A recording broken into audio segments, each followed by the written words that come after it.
Hey guys, so I've stumbled upon something on Facebook that I was told about. I will link down who mentioned it, and you guys should, if you haven't had a look at their channel, you should probably take a look because they've also been covering this media as well, and they may have some different perspectives to me, but yeah.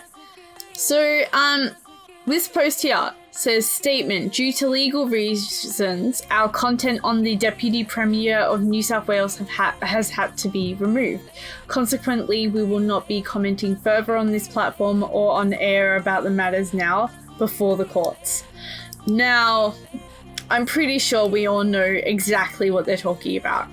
So, like, I mean, that kind of... that really annoys me because, I mean, media platforms should be able to discuss these things. I'm like...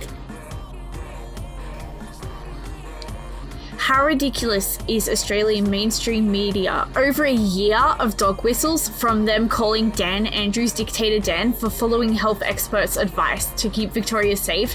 Then you get this bloke having this secret police lock up journalists and silencing the press. This is the most modus operandi of fascist-style suppression. Not all conservatives are fascists, but all fascists are conservatives. And this flies so close to the wings are burning. Interesting to see those free speech warriors at the News Corp or Sky. Give Bros a fitting nickname.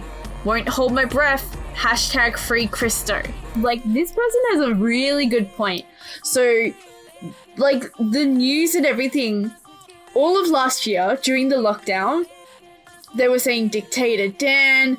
They were like pointing out all this stuff, all this crazy stuff about Dan Andrews. Some news platforms were even bringing up things from years ago where Dan Andrews was in China and they were trying to spin that into something as well. And it's like, well, why is it that, like... This is really frustrating for me because, I mean, there was actual corruption pointed out from Gladys, right? And now there's actual corruption pointed out from John. And I wholeheartedly feel like that there's nothing that is going to be done about it because the majority of people are following what the news says. And the news either spins things or they're basically, you know...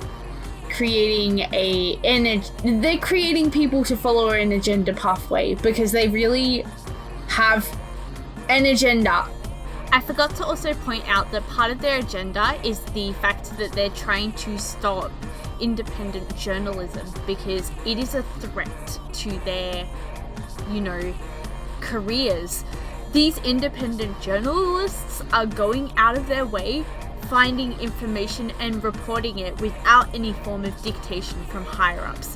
So they are essentially the biggest threat to news and media platforms out there.